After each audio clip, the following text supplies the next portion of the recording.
Halo semuanya, hari ini kita bakal coba memecahkan sebuah kode yang kelihatannya rumit banget, yaitu bahasa yang dipakai dalam karya ilmiah.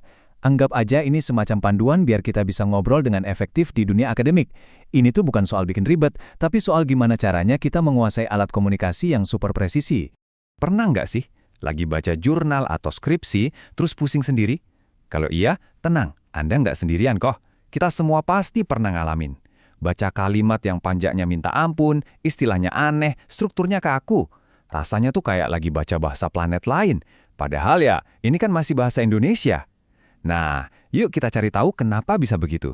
Nah, ini dia nih biang keladinya. Coba deh lihat perbandingannya. Di sebelah kiri, bahasa yang kita pakai ngobrol sehari-hari, santai banget kan? Terus di kanan, bahasa ilmiah, formal, tepat, dan gak pakai perasaan. Perubahan dari kata bikin jadi menarik simpulan itu bukan sekedar gaya-gayaan loh. Ini tuh inti dari kode yang mau kita pecahkan bareng-bareng. Oke, mari kita bedah lebih dalam lagi. Sebenarnya apa sih yang kita maksud dengan bahasa ilmiah itu? Atau kalau mau pakai istilah resminya, ragam bahasa ilmiah. Jadi kuncinya tuh di sini. Bahasa ilmiah itu alat khusus. Tujuannya bukan buat pamer kata-kata yang susah, sama sekali bukan.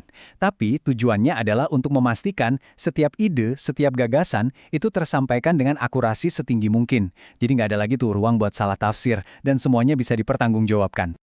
Sama kayak kode rahasia, bahasa ilmiah juga punya struktur atau DNA-nya sendiri. Ada beberapa ciri khas yang bikin bahasa ini beda dan ya berfungsi sebagaimana mestinya. Yuk kita lihat DNA-nya apa aja. Yang seru dari sini tuh, semua poin ini saling nyambung loh. Coba deh pikirin. Supaya tulisan kita objektif, kita harus ngomongnya lugas dan jelas. Nah, biar lugas, kita mesti pakai bahasa yang formal dan baku. Terus, semua itu harus disusun dengan logis. Kalau semua ini udah kita lakuin, tulisan kita otomatis bakal kelihatan cendekia, alias nunjukin kalau kita emang beneran paham sama apa yang kita tulis. Kutipan ini benar-benar jadi pondasi dari semua tulisan ilmiah, objektivitas. Ingat, peneliti itu bukan pendongeng, tapi penyaji fakta. Jadi perasaan pribadi kayak, kayaknya sih, atau menurut saya pribadi, harus disingkirkan jauh-jauh. Biarin aja data yang bicara. Oke, untuk bisa objektif dan jelas tadi, semuanya itu dimulai dari level yang paling dasar, pemilihan kata, atau yang biasa disebut diksi. Ini tuh fondasi dari setiap kalimat yang kuat. Diksi dalam tulisan ilmiah itu bukan soal nyari kata yang paling keren atau paling canggih, tapi kata yang paling tepat. Serius, satu kata aja salah pilih, itu bisa mengubah seluruh makna penelitian. Tujuannya cuma satu, pembaca harus paham persis apa yang kita maksud, tanpa ada tapi atau mungkin. Nah, ini salah satu aturan paling dasar dalam memilih kata di dunia ilmiah. Kita cuma boleh pakai makna denotatif, alias makna yang sebenarnya, makna literal. Kalau kita bilang bunga mawar merah, ya artinya emang bunga itu secara fisik.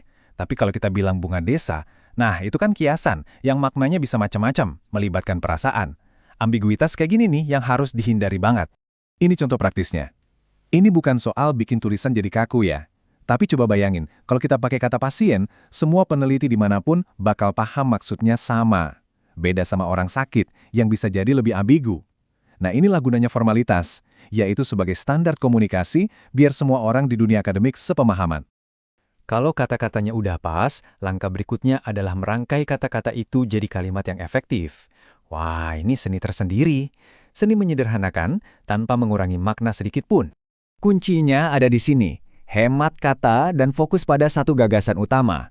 Kalimat yang bertele-tele, muter-muter, terus coba ngejelasin banyak hal sekaligus, itu malah cuma bikin pembaca bingung. Jadi, langsung aja ke intunya. Coba deh kita perhatiin kalimat ini. Berasa panjang banget kan? Ada bagian yang mubazir kayak dilakukan untuk mengetahui tentang, terus ada info tambahan yang nggak terlalu perlu kayak yang sekarang banyak dipakai oleh para remaja. Kalimat ini nyoba ngomongin banyak hal, tapi jadinya malah kurang tajam. Sekarang, coba bandingkan dengan yang ini. Jauh lebih ringkas, tajam, dan langsung ke sasaran kan? Semua informasi penting ada di sana, tapi nggak ada satupun kata yang sia-sia. Nah, inilah kekuatan dari sebuah kalimat efektif. Beda banget rasanya. Jadi, ini semacam contekan cepat buat kita.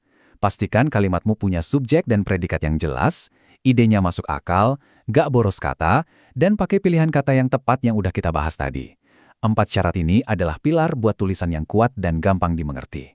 Nah, yang terakhir, setelah kata dan kalimat kita rapi jali, ada satu lapisan aturan main lagi yang nggak boleh dilupain, yaitu aturan teknis dan, yang paling penting, etika.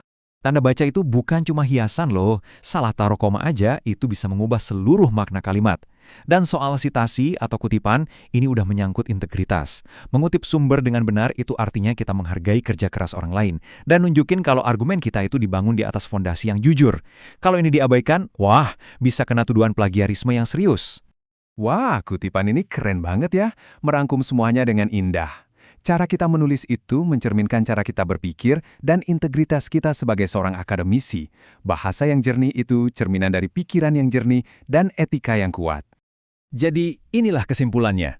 Semua aturan yang kita bahas tadi, mulai dari objektivitas, pilihan kata, kalimat efektif, sampai sitasi, itu semua bukanlah rintangan. Justru, ini adalah seperangkat alat untuk membangun kredibilitas kita, memastikan ide brilian kita tersampaikan dengan tepat, dan membuat kita bisa ikut serta dalam percakapan ilmiah di seluruh dunia.